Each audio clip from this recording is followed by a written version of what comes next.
With the Electoral College set to meet tomorrow, Democrats say they need to know more about Russian hacking before the electors cast their votes.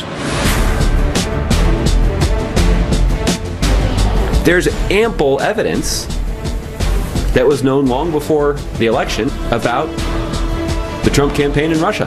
That is just remarkable. That is breathtaking. I guess he's auditioning to be a political pundit. Today, the war of words over Russia and the election. We'll talk with the incoming White House Chief of Staff, Reince Priebus. It's a Fox News Sunday exclusive. Then, what are the chances Trump electors will vote against him? We'll speak with Democratic Congressman Don Beyer, who's calling for the Electoral College to hold off, and to one of the electors, Democrat Clay Pell of Rhode Island, who's demanding they get an intelligence briefing first. Plus, Hillary Clinton blames her defeat in part on Russian President Putin's grudge against her. And that is the direct line between what he said back then and what he did in this election. We'll ask our Sunday panel, including longtime Clinton advisor Neera Tanden, about those allegations. And our Power Player of the Week, betting on the Potomac, going behind the scenes of D.C.'s newest landmark, a Las Vegas-style casino. I've never seen a site like this, honestly. All right now on Fox News Sunday. And hello again from Fox News in Washington. We are 33 days from Donald Trump's inauguration, but the bitterness of the presidential campaign has returned, with the intelligence community stating the Russians interfered in the election to help Mr. Trump win. And some presidential electors say they want an intelligence briefing before they do their constitutional duty. Joining us here in Washington is the President-elect's White House Chief of Staff, Reince Priebus. Reince, welcome back to Fox News Sunday. Thanks for having me this morning. President-elect Trump told me last weekend that the CIA conclusion that Russia interfered with the election to help him was, quote, ridiculous, and it could have been some guy in a basement. Well, now the CIA director, John Brennan, says he's met with the director of national intelligence and the head of the FBI, and, quote, there is strong consensus among us on the scope, nature, and intent of Russian interference. Question, does the president-elect accept the consensus of the intel community? Well, I think a lot of these things, though, Chris, are coming through third parties. I mean, we haven't heard from Comey. When Clapper... Yeah, this is CIA Director Brennan. Do you think he's lying about what Jim Comey thinks? No, I don't think he is, but it sure would be nice to hear from everybody. I mean, if there is this conclusive opinion among all of these intelligence agencies, then they should issue a report, or they should stand in front of a camera and make the case. But that all being said, let's put that aside for a second. I think the real question is why the Democrats and why these electors and why MoveOn.org and all of these organizations are doing everything they can to delegitimize the outcome of the election. I mean, they started out with a recount in states that they didn't move the dial in anywhere. In fact, President-elect Trump received more votes when that was done. Then they went after this Diebold fiasco, which was proven to be totally untrue. Now they're demanding intelligence reports. Machines. Right, now they're going forward tomorrow with this attempt to intimidate and harass electors. I mean, we've got electors that are receiving 200,000 emails. But nothing is going to change. But Reince, I'm going to get to that on the electors. I'm asking you a simple question. Does the president-elect accept the consensus, and that's what John Brennan said it was, the consensus of the intel community about Russian interference and its intent? I think he would accept the conclusion if these intelligence professionals would get together, put out a report, show the American people that they're actually on the same page, as opposed to third parties through the Washington Post. This wasn't a third party. Right, but we haven't heard from Clapper. But we haven't heard from Comey. I mean, so look, I think that these guys should be straight with the American people and come out and say it. I don't think they've been clear about it. I think that it's been all over the map. So John Brennan, his statement is not enough for you? Not when you have multiple people saying different things coming through third parties and media reports. But that all being said, let's put it aside. Let's assume it's true.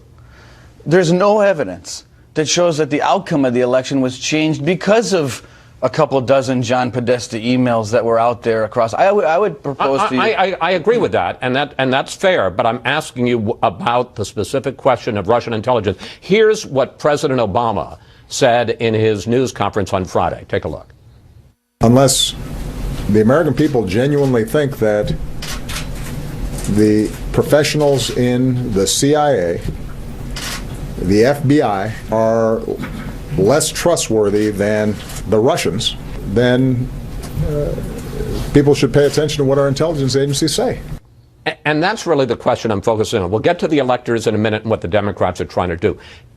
Does President Trump accept or trust the intelligence community? This is the CIA director saying this, not a third party. Or does he trust the Russian denials?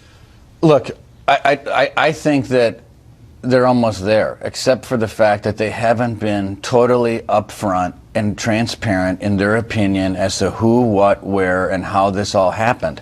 And I think they'll get there. And when they do, we can hear from the president-elect and get his opinion. But the reality of all of this, and all of these players that are spinning these reports, are doing it for a political purpose, which is to delegitimize the outcome of the election. Do you think John Brennan, the CIA director? But I think when these things were leaked last week with no, in the Washington Post and the New York Times, they were leaked by people within the intelligence communities to these newspapers or through some third-party source, is not appropriate. And then people like us have to answer to these third parties about something that all of these intelligence agencies have not made 100% clear as to what's happening. You may say that this falls in that area of a political agenda, but White House spokesman Josh Earnest went further than President Obama did this week, suggesting that there might be some connection between President-elect Trump's campaign and Russian interference. Here he is. Mr. Trump obviously knew that Russia was engaged in malicious cyber activity that was helping him and hurting Secretary Clinton's campaign. Two questions. One, do you flatly deny any contact, any coordination between Mr. Trump, his campaign, his associates, and the Russians in interfering? I mean, even this question is insane. I mean, of course we didn't interface with the Russians. I mean, this whole thing is a spin job, and I think what the Democrats ought to do is look in the mirror and face the reality that they lost the election, and they lost the election because they're so and completely out of touch with the American people that they're still shell-shocked and they can't believe it. And what is their response? Recounts, Russians, leaked CIA reports, and now the press secretary of the president saying that the reason Hillary Clinton lost wasn't because she blew it in Benghazi, she blew it with Russia, she blew it as Secretary of State, she ignored the entire Midwest, and people didn't like the product. That's why Hillary Clinton lost. Do you think Josh Earnest was speaking for the president there, and that this was kind of a good cop, bad cop deal, that he was saying what the president really thinks while the president was acting above the fray? I would like to think that he was going rogue at that moment and that it wouldn't be so coordinated among, our current president and someone that we're working pretty well with, to tell you the truth, between him and Dennis McDonough. They've actually been great to work with, and things are going very smoothly. But you don't believe that. You don't believe that 2 days in a row the White House press secretary went rogue. Well, that's what I would like to think. But, it really doesn't matter to us. I mean, we're moving forward with a cabinet that you've seen at lightning pace, with great Americans that are more than qualified for these positions, and a president-elect that wants to move forward. I want to ask you specifically, because we've been touching on it, but as you know, some of the Democratic presidential electors are, and they're supposed to vote tomorrow, calling for a delay until they get the security briefing. What do you think that's about? It's about MoveOn.org. It's about Democrats that can't accept the outcome of the election. It's about delegitimizing the American system. It's not going to work. Well, let me ask you about it not working, because you're still head of the RNC, which has been conducting a whip count, to try to make sure that the Trump electors vote for Donald Trump. At this point, how many possible what they call faithless electors are there who might jump ship? Look, we expect everything to fall in line. We've got one particular individual in Texas without a faithless elector statute in Texas, but other than that, we're very confident that everything is going to be very smooth tomorrow, and this harassment from groups like MoveOn.org and the Democrat Party should stop, and that's what the American people demand. All right. I want to do a lightning round, quick questions, quick answers, because you guys have been making a lot of news, and I want to ask you about some of it quickly. First, the nomination of ExxonMobil CEO Rex Tillerson to be Secretary of State. Some Republican senators are concerned about his ties to Russian President Putin. Here they are. When he gets the Friendship Award from a butcher, frankly, it's an issue that I think needs to be examined. So my question, Mr. Tillerson, do you realize what Russia's up to here and all over the world, and are you willing to do something about it? If those two Republicans vote against Tillerson, his nomination hangs by a single vote. Right, and we've been working with Senator McCain and Senator Graham, Senator Rubio in Florida.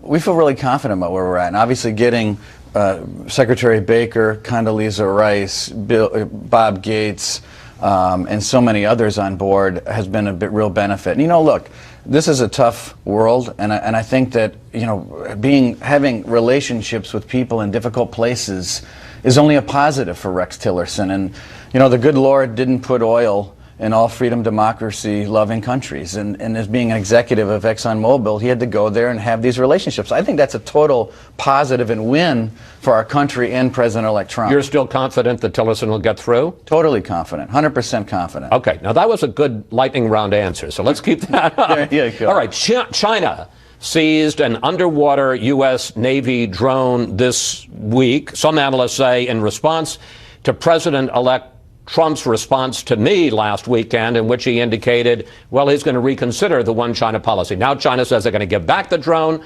Mr. Trump tweeted out yesterday, keep it.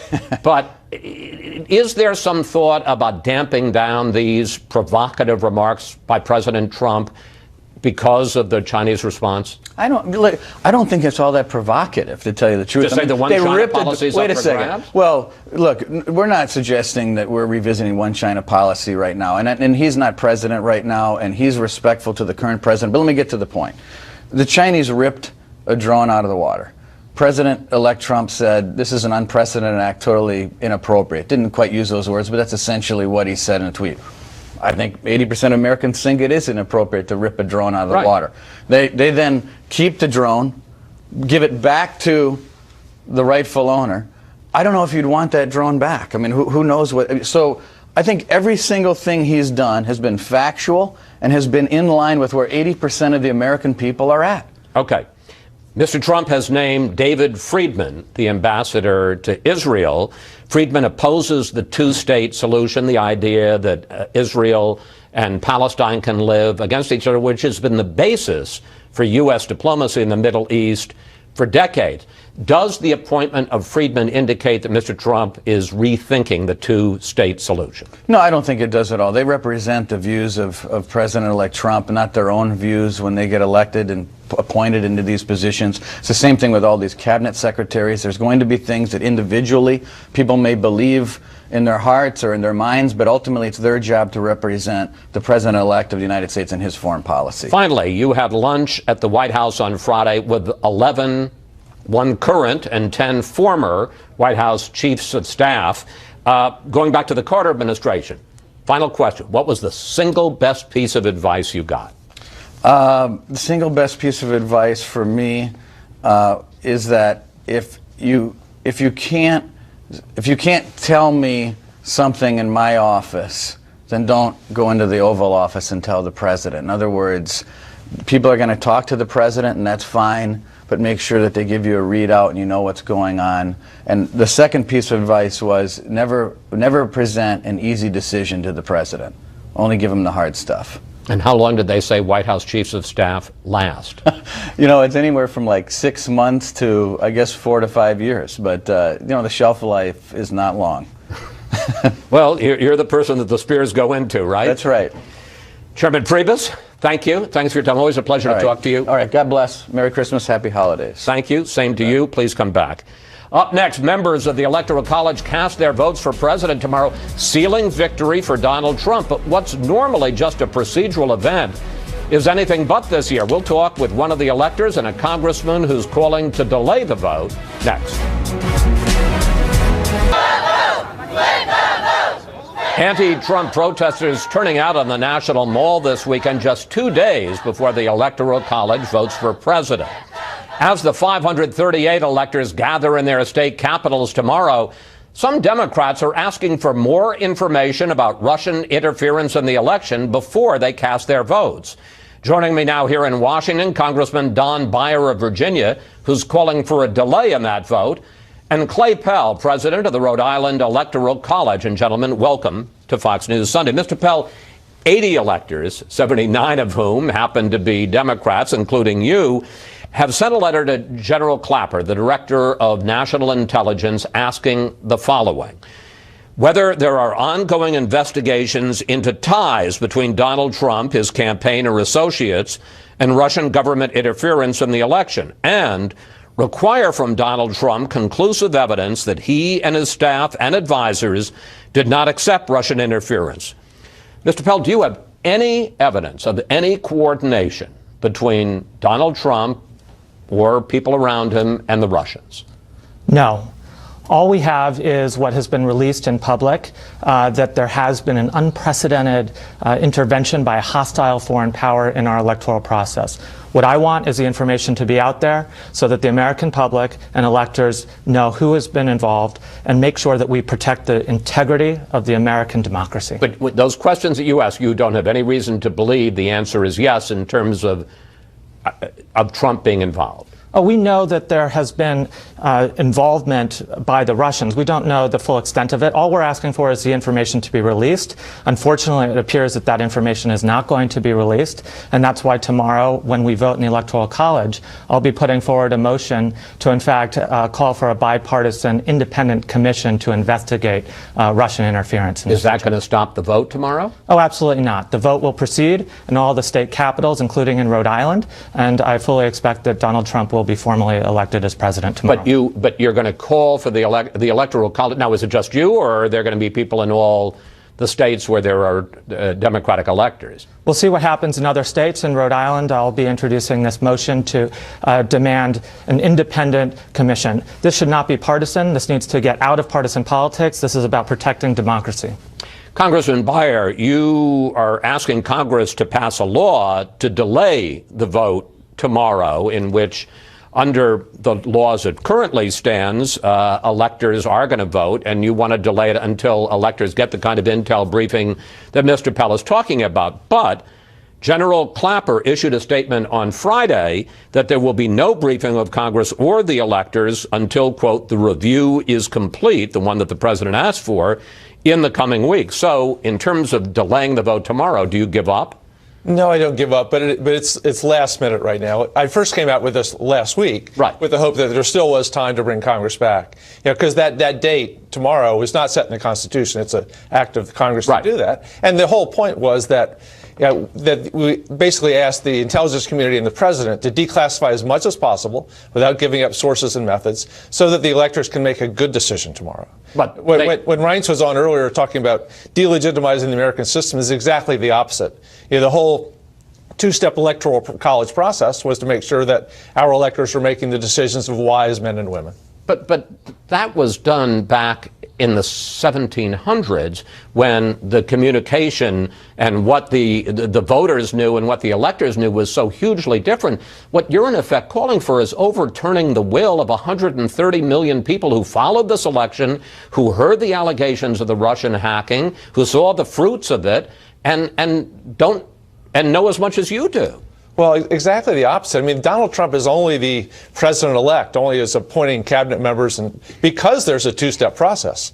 Because if it was just the will of the American people, Hillary Clinton would be the president-elect. It's that two-step, that electoral college process that has Mr. Trump in the position he's in right now. So let's honor that and give them the information they need to make a good decision. Mr. Pell, I want to pick up on what Reince Priebus said in the previous segment. Isn't this really a partisan effort by Democrats to either overturn the election or if you can't overturn it, to call into question Trump's legitimacy as the president? Absolutely not. I believe in the Constitution, and I believe that this is a real process. And I also believe that Donald Trump will be selected as president, and I support the peaceful transfer of power.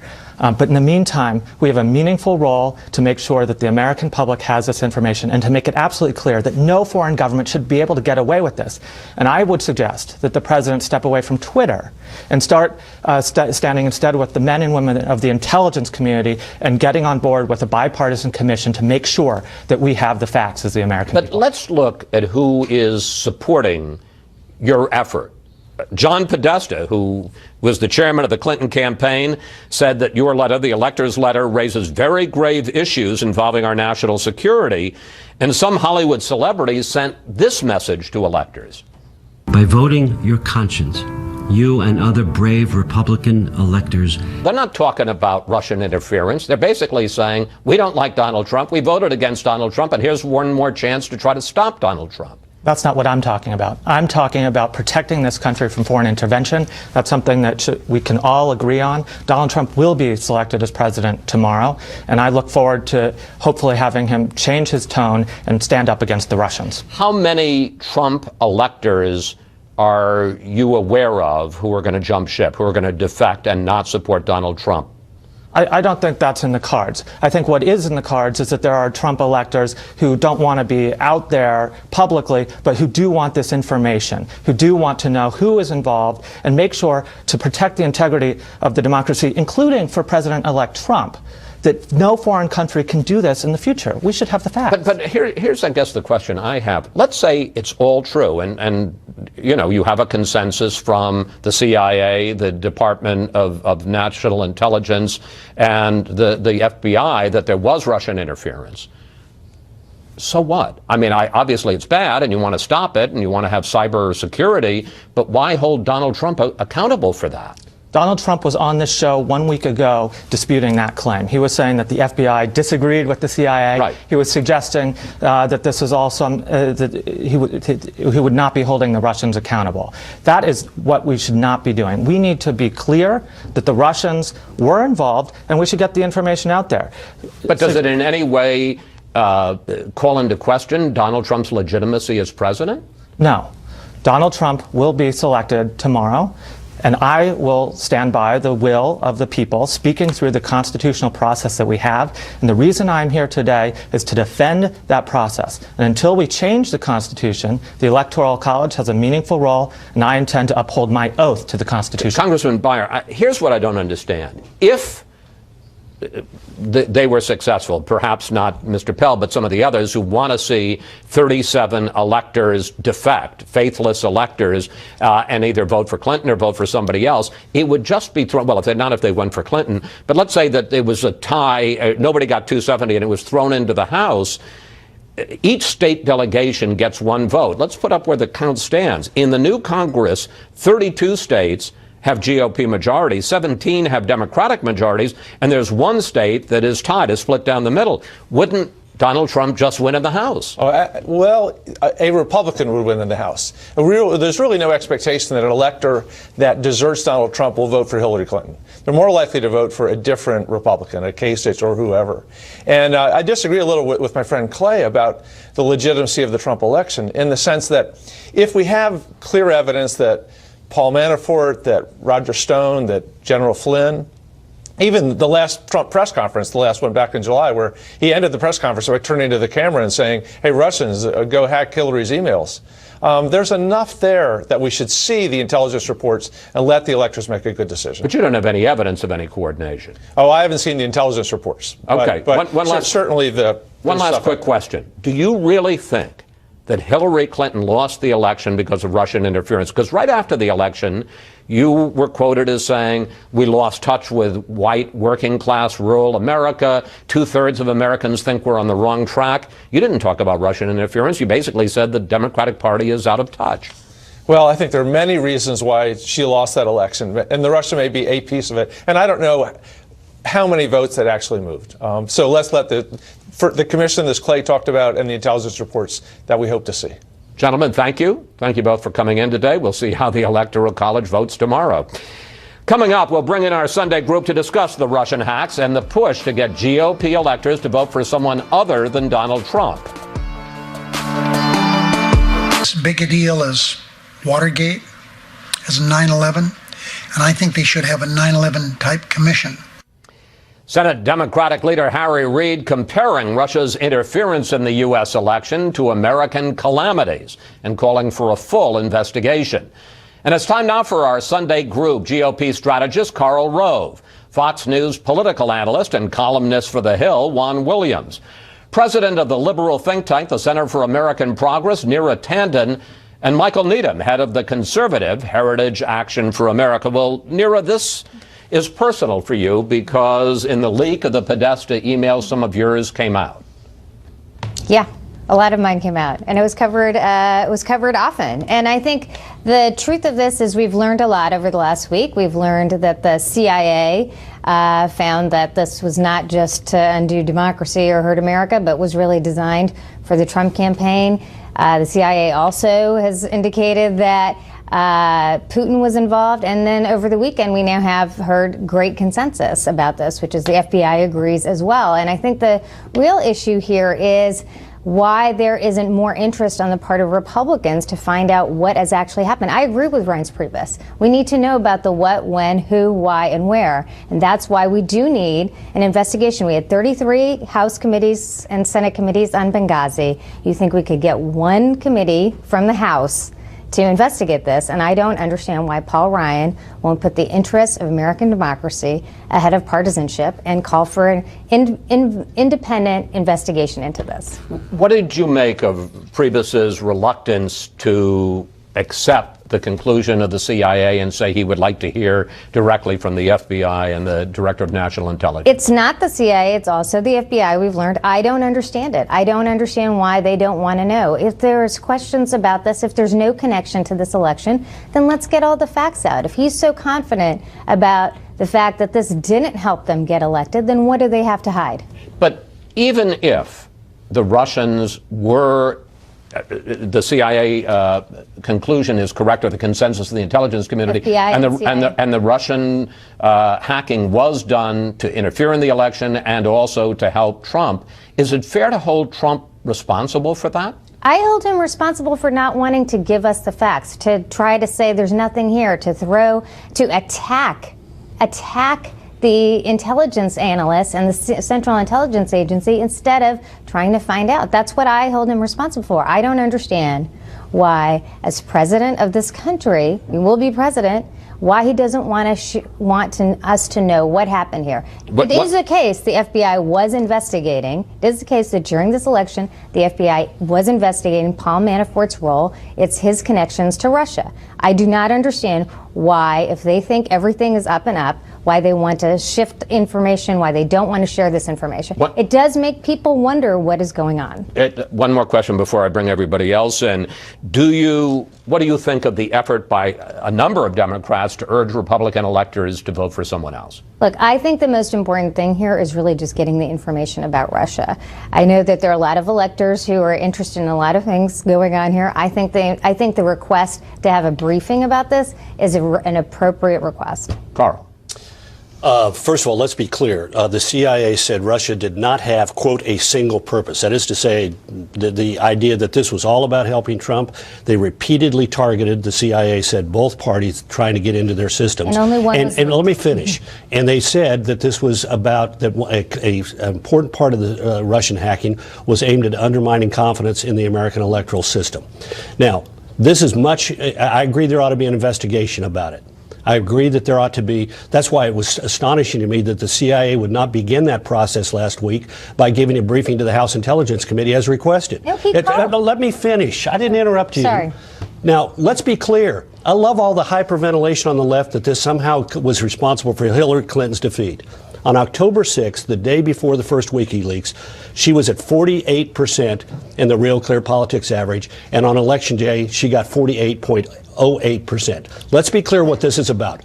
One, a coup. They're attempting to have 37 electors flip, which is not going to happen, or to throw it in the House of Representatives and somehow have 26 states, delegations, some of them dominated by Republicans, vote for somebody other than Donald Trump. Not going to happen. Let me bring in Neera. Is it a coup? It's absolutely not a coup.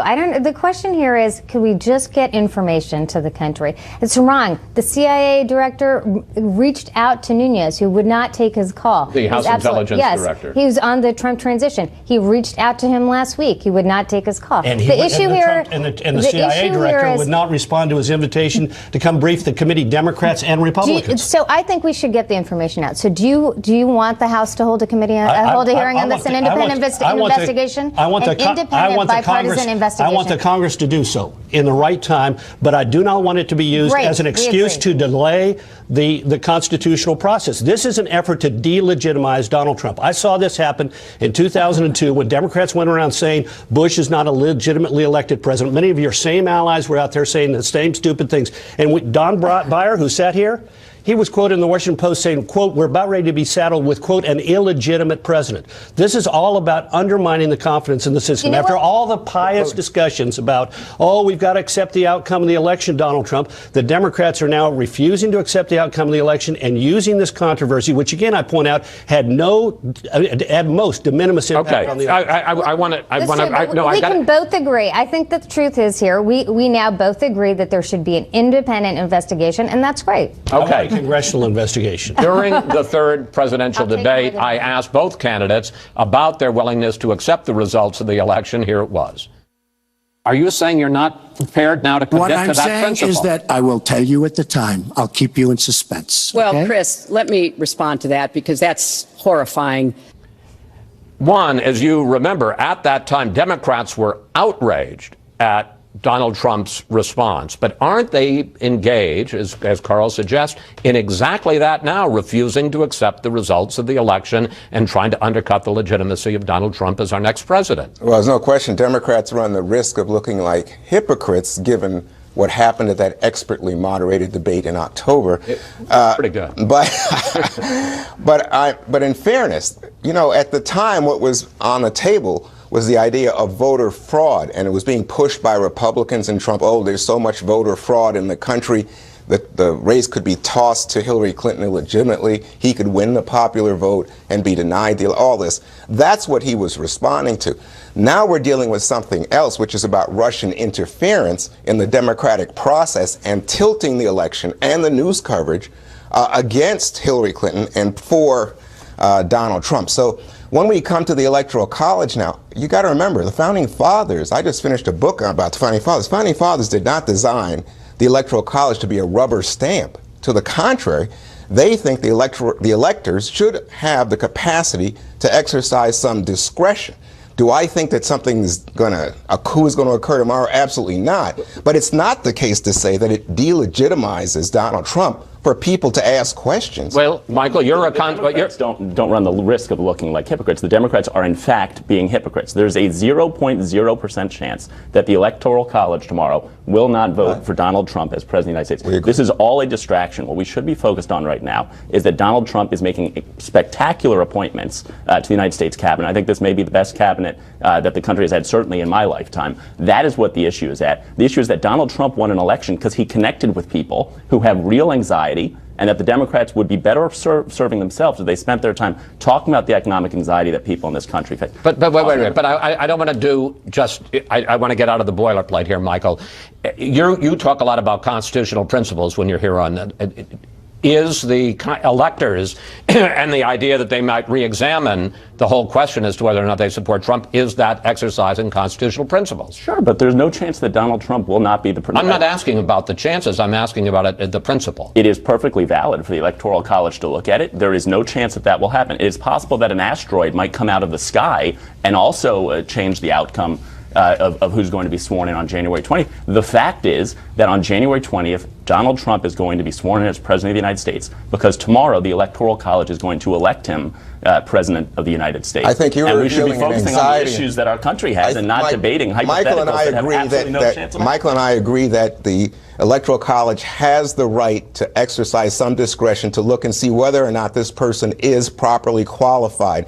But I think what you're revealing, Michael, is an anxiety that somehow, because Trump did not win the popular vote, lost by about 3 million, that people would delegitimize. That's what you and Carl are saying. Delegitimize. I'm focused on the policy achievements that are going to happen. Let me just assure you, it's over. Which is a it's over. law, Donald Trump. Oh, please. I know that's disappointing to you. No, if that happened, but I'm saying Donald Trump. I think everybody on this panel, including the previous panel, said Donald Trump is going to be put in position to be president of the United States tomorrow. But boy, on the right, such anxiety about his. It used to be that they gave us lectures on the original intent of the Constitution. I remember Michael and others talking about the original intent. If there is an original intent, it was that electors would deliberate on this election. They will live up to that and enter their judgment. And after tomorrow, because you respect the Constitution so much, I know you're going to welcome the new incoming administration as validated. Panel, we have to take a break here, but when we come back, there is other news. The civil war in Syria takes a brutal new turn. We'll ask our Sunday panel about President Obama's charges that Russia and Iran have blood on their hands from the atrocities in Aleppo. Plus, what would you like to ask the panel about Mr. Obama saying he couldn't do more to stop the carnage in Syria?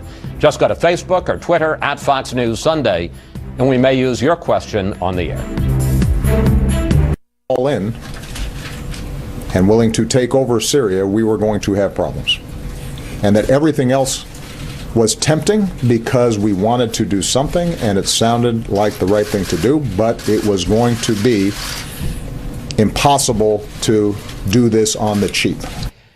President Obama in his news conference Friday defending his response to the Syrian civil war, coming his remarks after the fall of Aleppo, which had been the center of rebel resistance. And we're back now with the panel. Carl, the president said in that news conference the only way that the U.S. could have successfully intervened was to make a major commitment of troops. Of course, we know what's ended up happening, which was the slaughter of 400,000 civilians. Do you buy his argument? No. The president offers this straw man whenever he talks about the Middle East. The choice is between doing nothing or 500,000 boots on the ground. He could have destroyed the air assets of Assad after he dropped barrel bombs and used chemical weapons, and thereby denied him the ability to do that by air, and didn't. He could have armed the Syrian moderate rebels when there actually were moderate Syrian rebels. He could have backed the initiatives of the Saudis and the Jordanians when they wanted American support for their initiatives, and didn't. He could have left a residual force in Iraq, which would have kept the ISIS from moving into Iraq, destabilizing a bigger part of the region, opening a bigger door for Iran, and thereby making the situation in Syria more complicated. But 400, 500, 600 million dead, millions of refugees, destabilizing Europe. 400,000. Yeah, 400,000, a million or 2 million refugees destabilizing Europe. This is and feckless U.S. foreign policy. These are the credits on President Obama's report card when it comes to Syria. We ask you for questions for the panel, and on this issue of whether or not President Obama could have done more, and his contention that he couldn't, we got this from Christopher Hess on Facebook.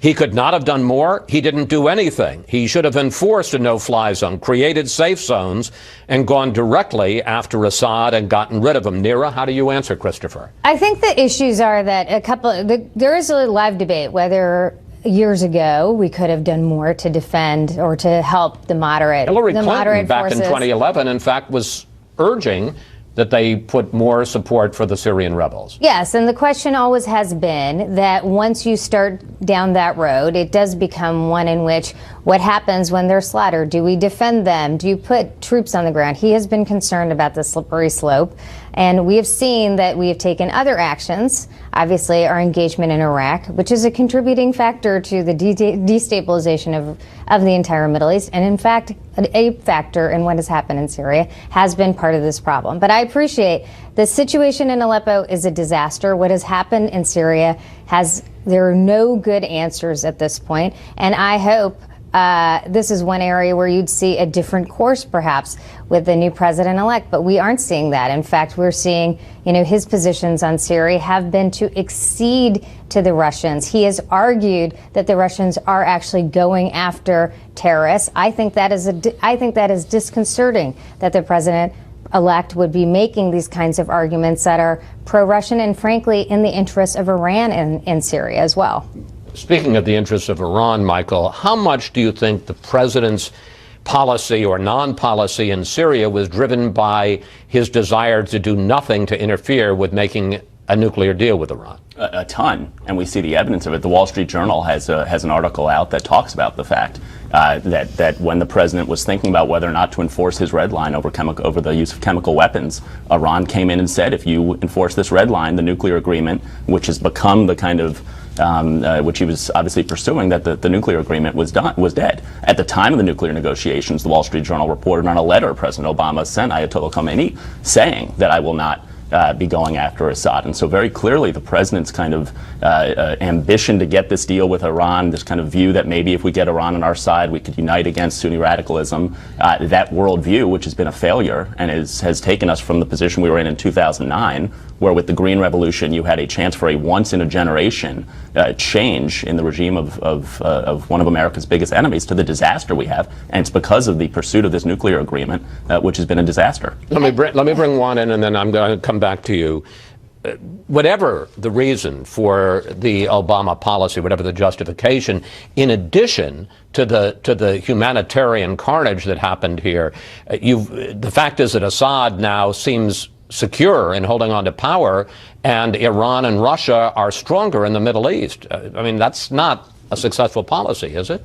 No, I mean, we've got a problem here in terms of Russian influence, because I think when we talk about no-fly zones, safe zones on the ground, all that, you have to then enforce them, and that would be the U.S. responsibility if you establish such a standard. But wouldn't that have been a reasonable thing to do to prevent what we've seen? No, to come back to your question, I think Russian and Iranian influence has grown in the region, and the question was, with Russia coming in at first saying to the United States, to President Obama, we will work with you. Just this week, the announcement, the evacuation is over coming from Russia, while we know the carnage was continuing, and Samantha Powers at the United Nations saying to the Russians and the Iranians and to President Assad, have you no shame, because they continue this But my point is, couldn't they have instituted the no-fly zone long before the Russians ever came in? There were 2 or 3 years there before the Russians entered. If they had enforced a no-fly zone, if they had taken out the Syrian air capability back at the time of the Red Line over chemical weapons,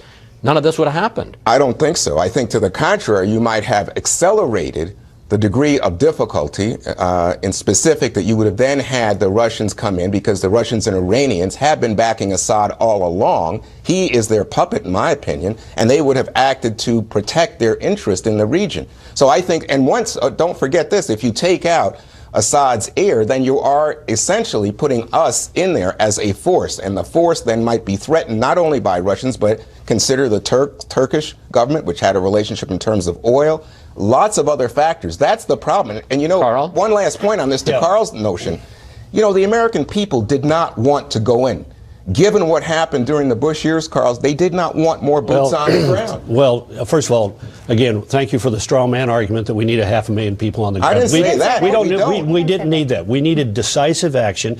And Chris, the point that Chris brought up is absolutely right. If we had acted in 2009, 10, 11, 12, before the Russians appeared, if we destroyed the Syrian air bases, there would have been no air bases into which the Russians could project their power. President Obama has succeeded at something that no president since 1972 has been able to achieve, and that is he has brought Russia back into the Middle East, and he has also given greater authority and power in the region to the Iranians by a consistent series of foreign policy failures. Yes, if we had acted earlier, Hillary Clinton was right. In 2009, 10, and 11, if the United States had not had a feckless foreign policy leading from behind, if we had taken decisive action and backed up the words of the president, it was not a Republican, it was a Democrat. All right, 30 seconds, Nira, and we're out of time. The real truth here is we don't know. There are a lot of hypotheticals on both sides. What's happening now is a disaster. What I think would be great is for people who are so open to criticism of Barack Obama. Barack Obama has never said, it's good what the Russians are doing because they're going after ISIS when they're slaughtering innocents.